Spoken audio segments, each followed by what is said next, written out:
پیغمبروں کی وجہ سے، یہی وجہ ہے، ورنہ خانہ کعبہ کیا ہے؟ بنیادی مسجد ہے، مسجد نبی کیا ہے؟ وہ تو یہ مسجد، اس کو تو ہم کہتے ہیں، لیکن خانہ کعبہ کو تو آج عام لوگ جو ہے مسجد نہیں سمجھتے، وہ سمجھتے ہیں یہ کوئی اور ہی چیز ہے۔ وہ کہیں کوئی کشمیری عورت گئی تھی نا، تو اس نے کہا تھا کہ اچھا خدا صاحب اچھا یہ تھی دفن اس نے یہ کہا تھا کہ اصل میں وہ مدینہ سے ہو کر آئی تھی، تو اس کو کسی نے بتایا تھا کہ یہاں حضور صلی اللہ علیہ وسلم کا روضہ اقدس ہے، یعنی حضور صلی اللہ علیہ وسلم انتقال کے بعد یہاں دفن ہوئی۔ تو پھر جب مکہ پہنچے تو اس نے کہا اچھا خدا صاحب چلیے کتنا دفن۔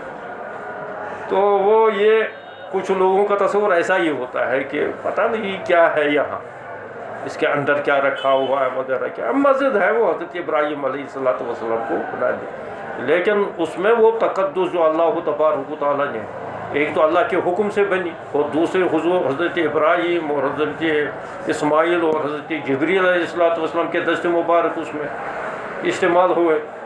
اچھا پھر حضرت ابراہیم علیہ السلام کی وہ دعائیں ساتھ ساتھ، ربنا تقبل منا انک انت السمیع العلیم، ربنا تقبل منا انک انت السمیع العلیم، بار بار کی دعائیں تھی، اس سے اللہ تعالیٰ نے اس جگہ کو قبول کر لیا۔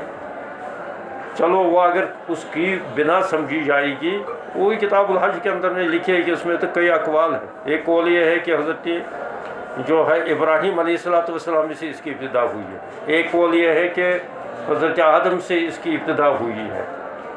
تم پڑھتے نہیں ہے نا کتاب، اول تو لی نہیں، تم میں سے تو کسی نے لی ہی نہیں لیے، تو اس میں یہ ہے۔ تیسرا قول یہ ہے کہ اصل تو جس وقت اللہ تبارک و تعالیٰ نے زمین کو پیدا کیا ہے، اور اس کو تو پتہ ہی تھا کہ اس میں تو مجھے ایک ایسی مخلوق بسانی ہے کہ جو خلیفۃ اللہ فی الارض ہوگی، تو اس وجہ سے اللہ تبارک و تعالیٰ نے ان کے لیے پہلے سے یہ مقام یہ تعمیر کیا ہے، یعنی یہ مقدس جگہ اللہ تبارک و تعالیٰ نے اس جگہ کو بنا لیا۔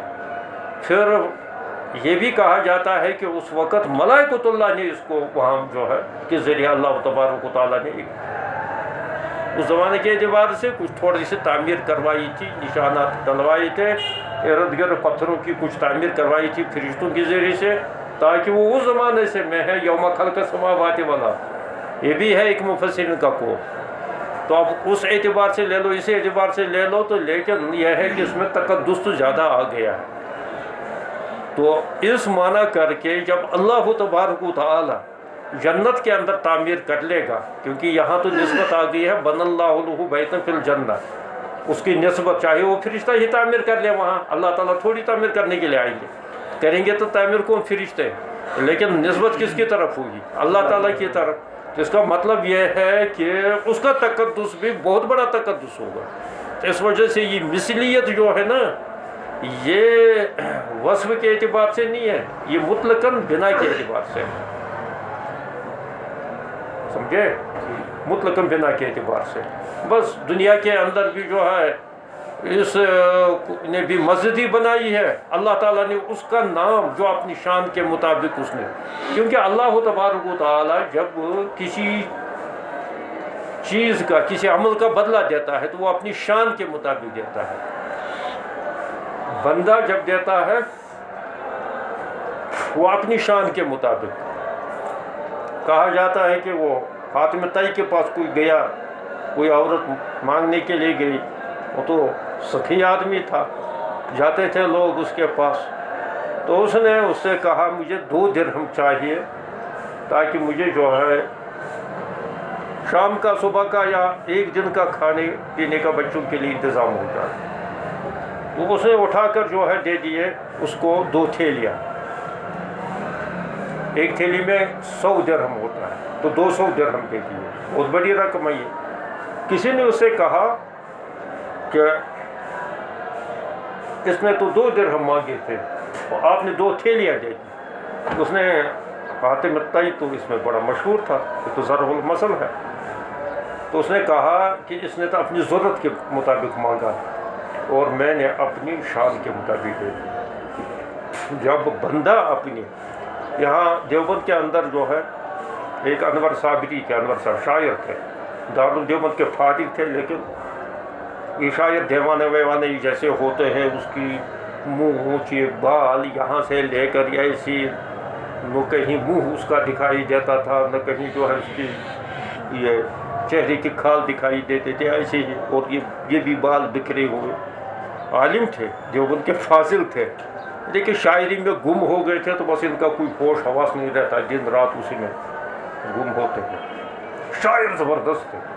اس کے یہ دیوبند کے اساتذہ بھی بڑے، حضرت قاری طیب صاحب رحمۃ اللہ بھی بڑا اکرام ہی کرتے تھے.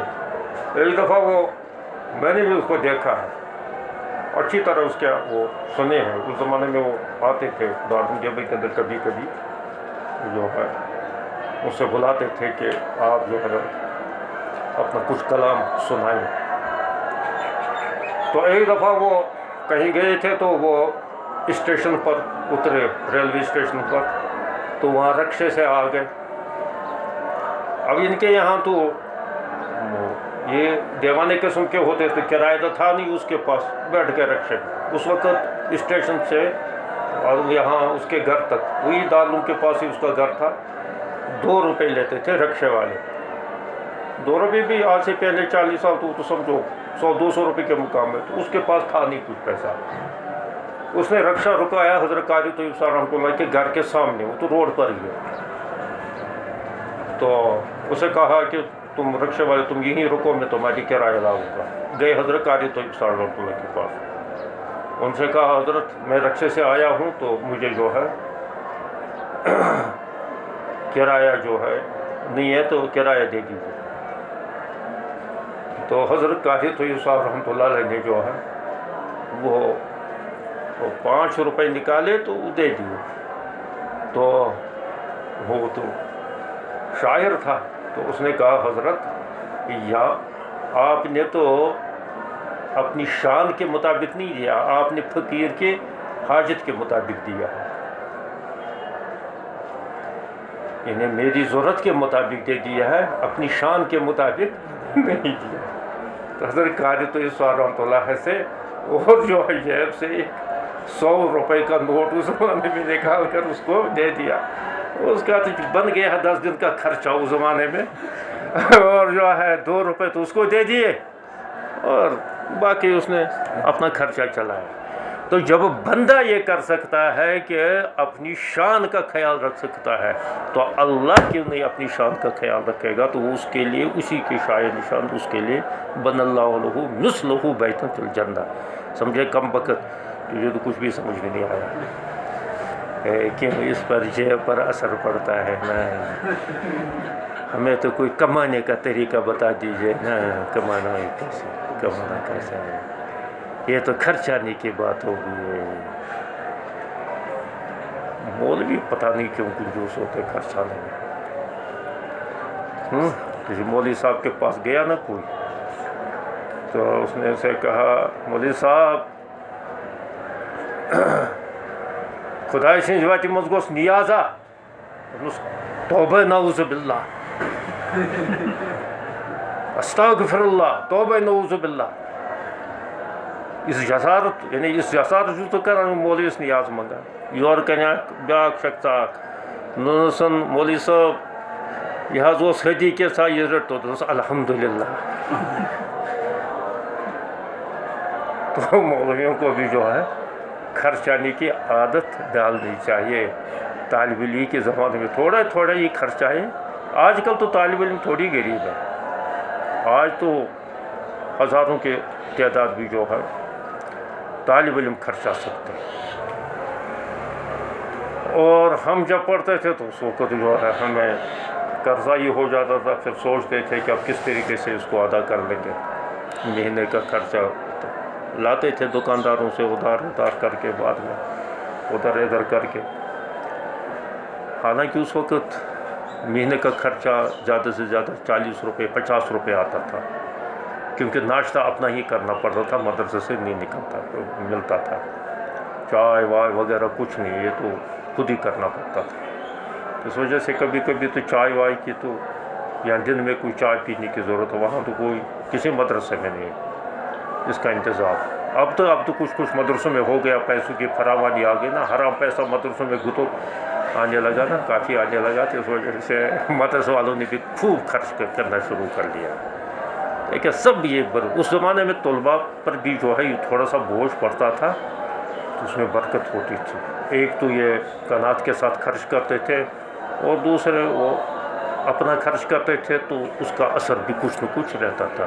اور اس وقت کے طلباء واقعتاً مستحق ہوتے تھے زکوٰۃ کے. آج کل تو میرے خیال میں اگر بلالیہ میں کانٹ چھانٹ کریں گے تو مشکل سے جو ہے زکوٰۃ کے مستحق 5% نکلیں گے، 10% نکلیں گے، چلو 20% نکلیں گے. لیکن باقی جو ہے 80% ایسے ہیں کہ جو خود زکوٰۃ کے بالکل مستحق نہیں ہیں، بلکہ زکوٰۃ دینے کے حقدار ہیں. اچھا، تو یہ ہوا تھا. اصل یہ ہے کہ حضرت عثمان، حضور صلی اللہ علیہ وسلم نے جب مسجد تعمیر کی تو وہ مسجد نبوی تو ایک چھپر قسم کا تھا، چھوٹی سی تھی، پھر کچھ تنگ پڑ گئی. ویسے یہ ساری تفصیل اس میں مسجد نبوی کے تعمیر میں آئی ہے، ذرا دیکھ لینا چاہیے اس میں. تو پھر جو ہے حضور نے اس میں خود ہی وسعت فرمائی. پھر حضرت عمر رضی اللہ تعالیٰ نے بھی ایک توسیع کی ہے، لیکن وہی سادے طریقے سے، وہ کھمبے ومبے کھٹ کر اوپر جو ہے وہ جرید النخل، ان کے چھال وال وغیرہ ڈال کر، ان کے پتے وتے ڈال کر کھجوروں کے، تو اس پر مٹی ڈال دی گئی اس طریقے سے. لیکن حضرت عثمان غنی رضی اللہ تعالیٰ نے اپنے دور کے اندر اس وقت منقش پتھر منگائے شام سے، اور اونٹوں کے ذریعے سے لاد کر ان کو لایا گیا وہاں. وہ گڑھے ہوئے پتھر، نقشدار پتھر، ان سے تعمیر بڑی شاندار. تو اس پر جو ہے صحابہ میں چمی گویا ہوئی کہ یہ کیا ہے، مسجد تو اتنے جو ہے مطلب وہ قیمتی پتھروں سے بنانا، تو یہ تو حضور صلی اللہ علیہ وسلم کی، حضرت عمر فاروق کی، حضرت ابوبکر صدیق کا تو دستور نہیں تھا. مسجد سیدھی سادی تھی، تو یہ تو ان کے طریقے کے خلاف ہے. تو بالخصوص وہ اعتراض کرنے لگے، تو یہ تو بیت المال سے اس پر خرچ کر لیا گیا، اور بیت المال تو عام مسلمانوں کا حق ہوتا ہے، تو مسجد پر اس پیسے کو اتنا کثیر رقم کیوں خرچ کر لیا گیا، یہ اعتراض ہوا. تو حضرت عثمان غنی رضی اللہ تعالیٰ تک جب یہ بات پہنچی، تو انہوں نے پھر اس وقت خطبے کے اندر یہ حدیث سنائی تھی، کیونکہ حضرت عثمان غنی کی یہ حدیث ہے، تمہیں پتہ بھی نہیں چلا پڑتے. یہ حضرت عثمان بن عفان رضی اللہ تعالیٰ عنہ کی حدیث ہے، تو انہوں نے یہ سنائی، اور اس میں یہ بھی اعلان کروایا کہ میں نے جو ہے اس میں بیت المال کا 1 پیسہ بھی خرچ نہیں کیا، میں نے سارا پیسہ اس میں اپنا ذاتی خرچ کیا، کیونکہ میں نے حضور صلی اللہ علیہ وسلم سے یہ سنا ہے کہ من بنا مسجد للہ بنا اللہ لہ مثلہ فی بیت الجنہ، یا بنا اللہ لہ بیت الجنہ، دونوں قسم کی. اور اس میں ایک روایت یہ بھی آتا ہے کہ اس میں چھوٹی بڑی مطلب اچھی تعمیر، بڑی تعمیر کی، یا مطلب یہ ہے عمدہ تعمیر، غیر عمدہ تعمیر، سادی مسجد، اس سے کوئی فرق نہیں پڑتا ہے. بس یہ بنیادی ہونی چاہیے، للہ ہونی چاہیے، اور مسجد ہونی چاہیے للہ ہونی چاہیے، یعنی لرضاء اللہ تعالیٰ ہونی چاہیے. باقی اس میں کوئی مسئلہ نہیں ہے، باقی ساری باتیں اس میں واضح ہے. یہ محمود بن ربیع کے بارے میں، اور اسی طریقے سے محمود بن لبید کے بارے میں فرماتے ہیں کہ شگائد صحابہ میں سے تھے، اور یہ جو ہے ان سے تو کوئی روایت تو ذکر نہیں ہے، کیونکہ محمود بن ربیع نے صرف حضور صلی اللہ علیہ وسلم کی صرف زیارت کی ہے، اور انہوں نے بھی حضور صلی اللہ علیہ وسلم کا زمانہ پایا ہے. محمود بن لبید نے، یہ 2 تھے، ایک محمود بن لبید، ایک محمود بن ربیع. تو لیکن یہ شگائد صحابہ تھے، یہ ان کا تعارف کرا لیا ہے، کیونکہ اس روایت کے اندر ان کا ذکر آتا ہے.